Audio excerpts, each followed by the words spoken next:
belief that avoidant people eventually return on their own, that they realize what they've lost and come back ready for relationship, is a fantasy that keeps people waiting indefinitely for something that will never arrive. Avoidant individuals don't experience relationship endings the way others do.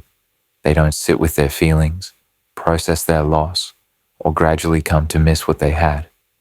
They move forward, distract themselves, and construct narratives that justify their departure. The discomfort they felt in the relationship gets reframed as incompatibility. The partner's reasonable needs get remembered as excessive demands. The ending gets coded as necessary escape rather than loss of something valuable. Left to their own devices, avoidant people don't return, because returning would require confronting everything they've been organizing their psychological life around avoiding. But there are specific conditions that can trigger their return. Circumstances that bypass their defenses and activate parts of their system they've kept dormant. Understanding these conditions reveals something important. Making an avoidant person come back is possible, but the question isn't whether you can make it happen. The question is whether you should, and what their return actually means for the possibility of genuine relationship. The psychological architecture of avoidant return. The avoidant person's attachment system operates according to specific rules that govern when they feel safe enough to pursue connection and when they feel compelled to create distance. Understanding these rules is essential because attempting to trigger return without understanding the underlying mechanics leads to actions that push them further away rather than drawing them closer. The architecture of avoidant attachment centers on a fundamental equation. Connection feels safe only when the avoidant person maintains control and experiences no risk of engulfment or loss of autonomy.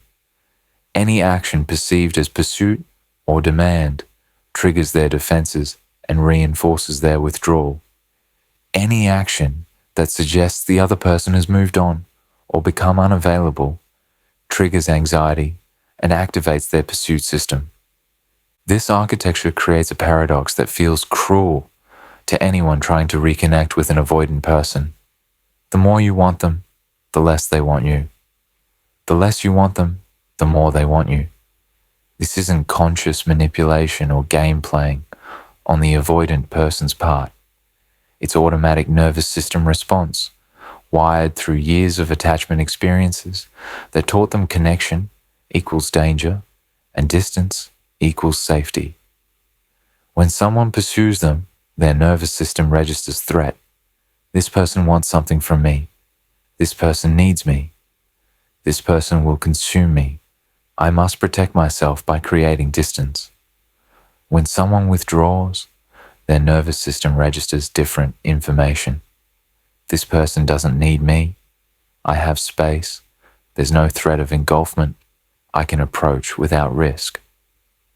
The avoidant person's sense of safety is inversely proportional to the other person's expressed need for them.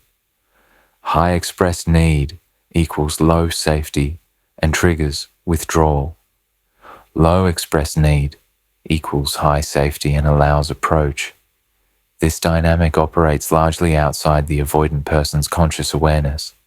They experience it as natural fluctuation of attraction and interest, rather than recognizing it as patterned response to perceived threat levels.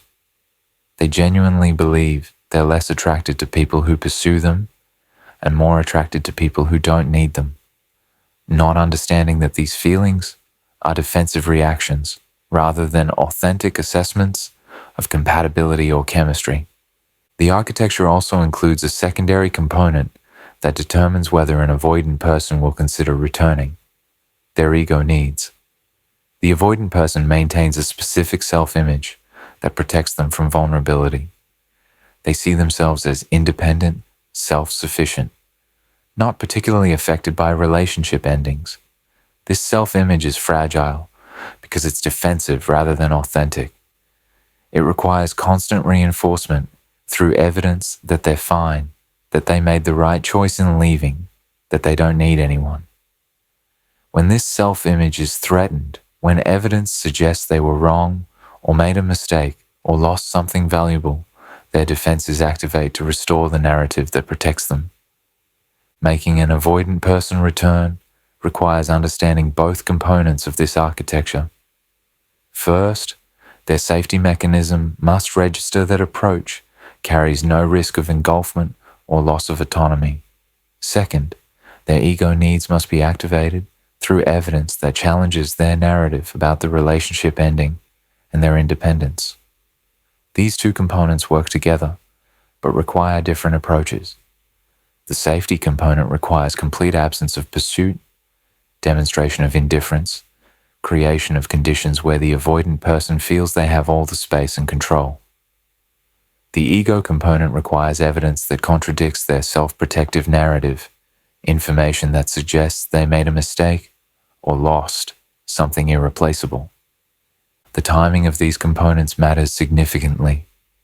Attempting to activate ego needs before establishing safety conditions fails because the avoidant person's defenses are still up. Any information suggesting they made a mistake while they still feel threatened by potential engulfment simply triggers more withdrawal as they protect themselves from the implied demand to return. But once safety conditions are established, once the avoidant person feels no pressure or pursuit, their defenses lower slightly and they become capable of registering information that challenges their narrative. This lower defense state is necessary for return to even become possible. Understanding this architecture reveals why most attempts to get avoidant people back fail. People typically do exactly the wrong thing. They pursue when they should withdraw. They express need when they should demonstrate indifference. They try to convince the avoidant person of what was lost, before establishing that there's no trap waiting if the avoidant person returns. These actions, however understandable and natural, trigger every defense the avoidant person has constructed. The pursuit confirms their narrative that leaving was necessary. The expressed need confirms their fear of engulfment. The attempts at persuasion confirm that returning would mean losing autonomy and being consumed by someone else's emotions and needs. The architecture also explains why some avoidant people return spontaneously in certain circumstances. When their next relationship or distraction fails, when they encounter unexpected loneliness, when they observe their ex genuinely thriving without them, these conditions can trigger return without any intentional action from the other person. But these spontaneous returns are unreliable and unpredictable because they depend on external circumstances beyond anyone's control. Deliberately creating the conditions for return requires understanding the architecture well enough to systematically activate both the safety mechanism and the ego needs in correct sequence and proportion. What's crucial to understand about this architecture is that it exists independently of the actual quality of the relationship or the compatibility of the partners. The avoidant person's return mechanism activates in response to their internal threat assessment, not in response to genuine evaluation of whether the relationship served them or whether the partner was right for them.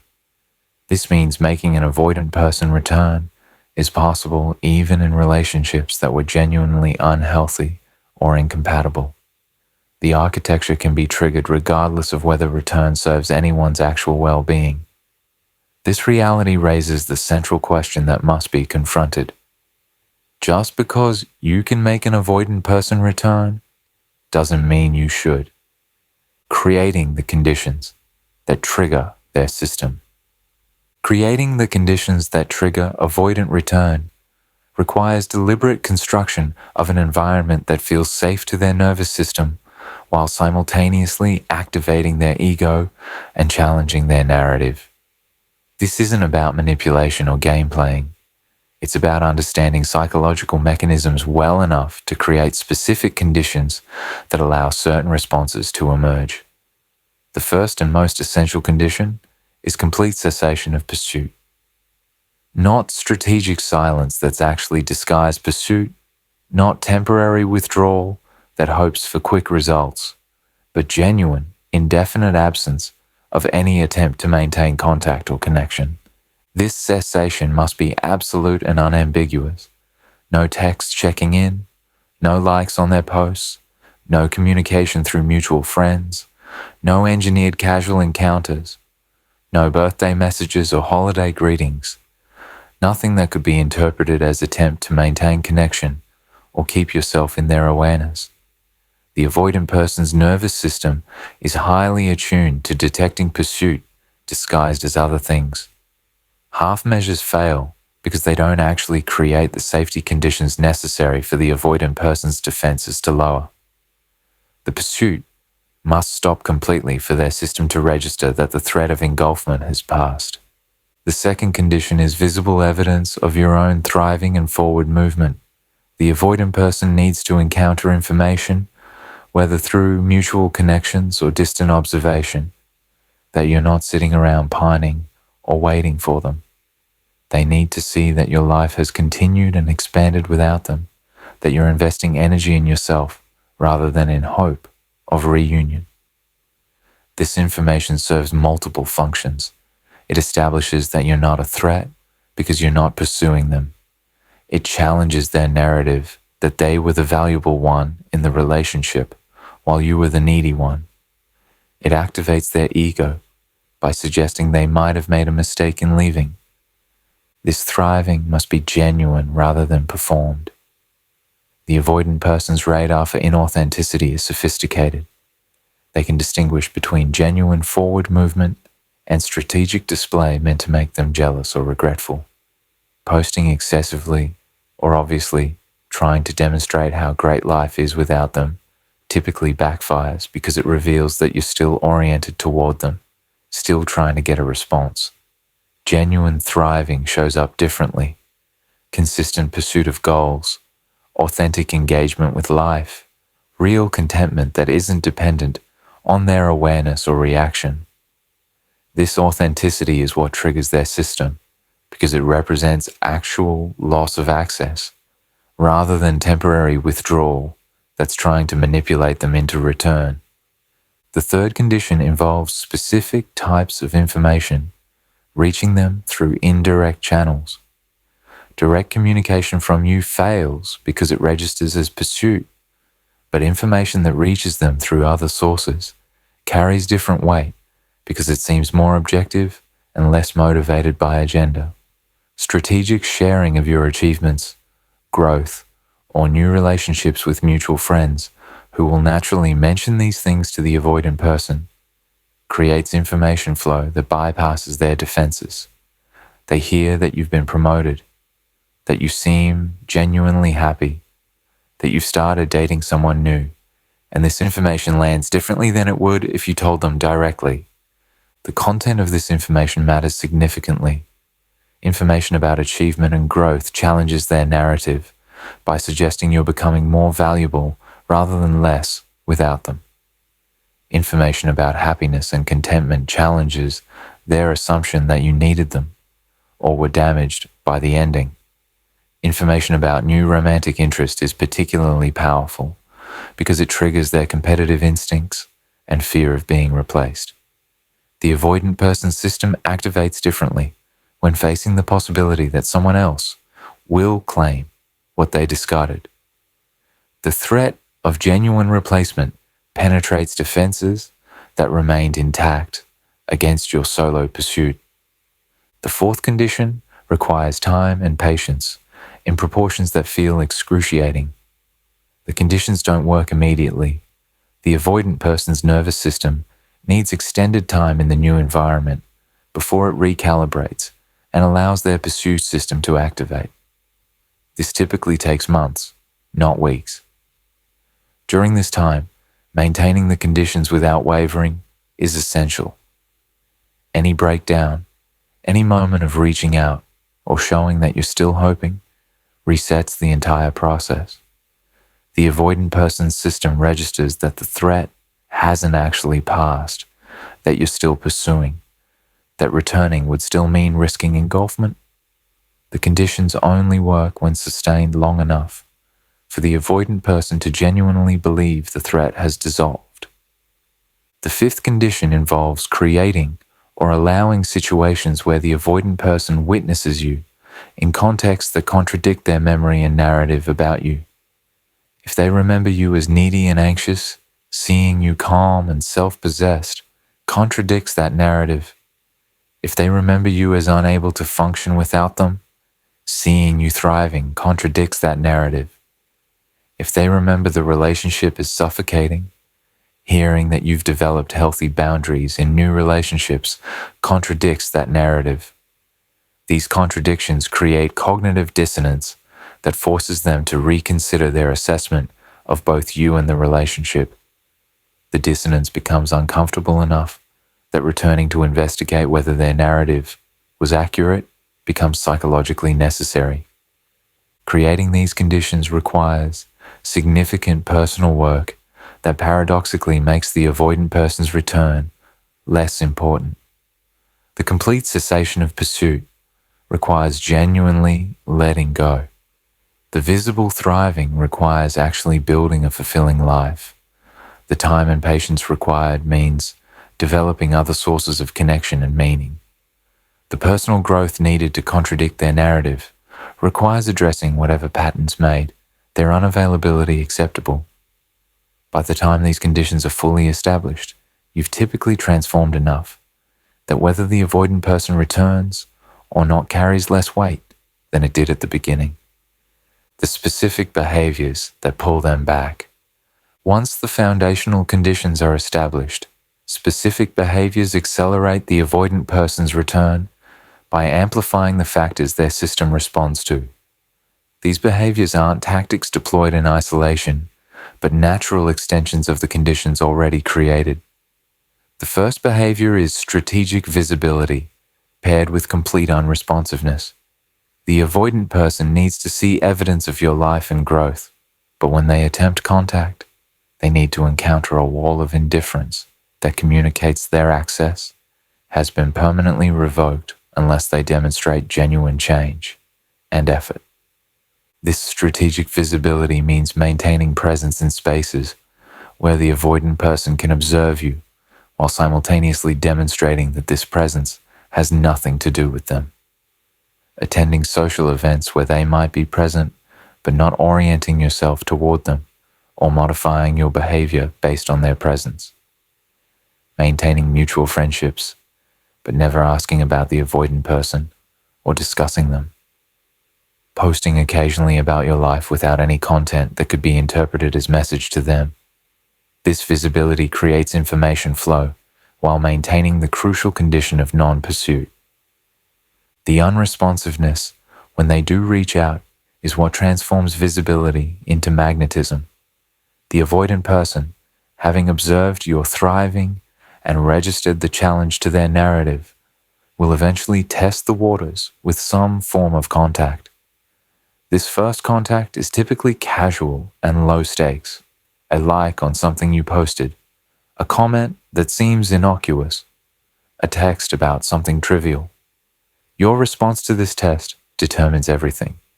If you respond with enthusiasm or extended engagement, their system immediately registers that you're still pursuing, still available, still the same person they left.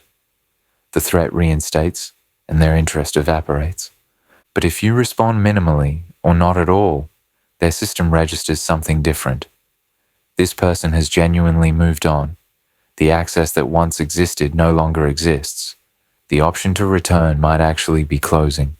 This registration triggers anxiety that bypasses their defenses because it's not about relationship or intimacy. It's about ego and loss. The avoidant person's pride cannot tolerate being dismissed or forgotten, particularly by someone they chose to leave. Your indifference wounds their ego in ways that pursuit never could. Pursuit confirms their importance. Indifference suggests they might not be as significant as they believed. The second behavior involves demonstrating elevated standards and boundaries in ways the avoidant person can observe. When mutual friends mention relationship topics, you speak about knowing what you deserve and refusing to accept less than full presence and commitment. When the avoidant person hears these standards articulated, particularly when they realize the standards describe everything they failed to provide, it creates specific psychological pressure. They understand implicitly that meeting you again would require showing up differently than they did before. This understanding triggers two competing responses: intimidation at the requirement and attraction to the challenge. The avoidant person experiences genuine desire to prove they can meet standards they previously dismissed as excessive. Part of this is ego-driven. They want to prove they're capable of what you're requiring, even if they have no intention of sustaining it long term. Part of this reflects genuine attraction to someone who knows their worth and won't compromise. Avoidant people, despite their patterns, are often drawn to partners with strong boundaries and clear standards because these qualities represent the security they never developed internally. Witnessing you articulate and maintain these standards activates latent desire that was suppressed during the relationship when you had weaker boundaries. The third behavior is subtle demonstration that you understand their patterns and won't be susceptible to them again. This happens through offhand comments to mutual connections about having learned from past relationships, about recognizing red flags earlier, about valuing consistency over intensity. When the avoidant person hears these comments, they understand that returning wouldn't mean resuming the old dynamic. They understand you've developed immunity to the patterns that allowed them to maintain control before. This understanding paradoxically increases their attraction because it suggests you've become the kind of partner they can't manipulate or control, someone who would require their genuine presence rather than accepting their usual offering. The fourth behavior involves visible appreciation of experiences and relationships that emerged after the ending. The avoidant person needs to witness you valuing what came after them, not to make them jealous, but to demonstrate that the ending created space for positive growth they were preventing. If you've developed new friendships, those friendships should be visibly important to you. If you've pursued new interests, your engagement with those interests should be apparent. If you're dating someone new, that relationship should appear fulfilling rather than rebound behavior. The avoidant person witnessing this appreciation realizes they're no longer the center of your emotional world, that their departure didn't devastate you, but freed you. This realization triggers complex responses in the avoidant person. Relief that you're okay, because despite their patterns, they typically don't want to cause lasting harm. Confusion that you're more than okay, that you actually seem better without them. Discomfort that they might not be as important or impactful as they assumed. And finally, determination to reassert their significance by proving they could still have you if they wanted. This determination is what ultimately drives their return. They need to prove to themselves that they're still relevant, still desirable to you, still capable of reclaiming what they left behind. The fifth behavior is crucial. When the avoidant person does reach out with more serious intent, you respond with curiosity rather than enthusiasm. You don't jump at the opportunity to reconnect. You don't interpret their renewed interest as validation or victory. You approach it the way you'd approach any new possibility in your life, with openness but also discernment, with willingness to explore but not willingness to compromise your standards. This response is probably the most difficult because it requires maintaining equanimity when receiving what you once desperately wanted. But this equanimity is what finally brings them back fully, because it communicates that returning isn't guaranteed, that your life has become good enough that they need to offer something genuinely valuable to be included in it. Why their return changes nothing. Without this, the avoidant person's return, even when successfully triggered through all the correct conditions and behaviors, represents not the resolution of the pattern, but potentially its continuation in more sophisticated form. Understanding this truth is essential before attempting to make an avoidant person return. The mechanisms that bring them back the safety conditions and ego triggers don't address or resolve the underlying attachment wounds that drove their original withdrawal. They've returned because their system was activated in specific ways, not because they've developed capacity for the intimacy and consistency that genuine partnership requires. The return typically begins with intensity that mirrors the beginning of the original relationship. The avoidant person pursues with focus and energy that feels validating after the period of absence and silence. They express regret about how things ended. They articulate recognition of what they lost. They demonstrate enthusiasm and presence that suggests genuine change.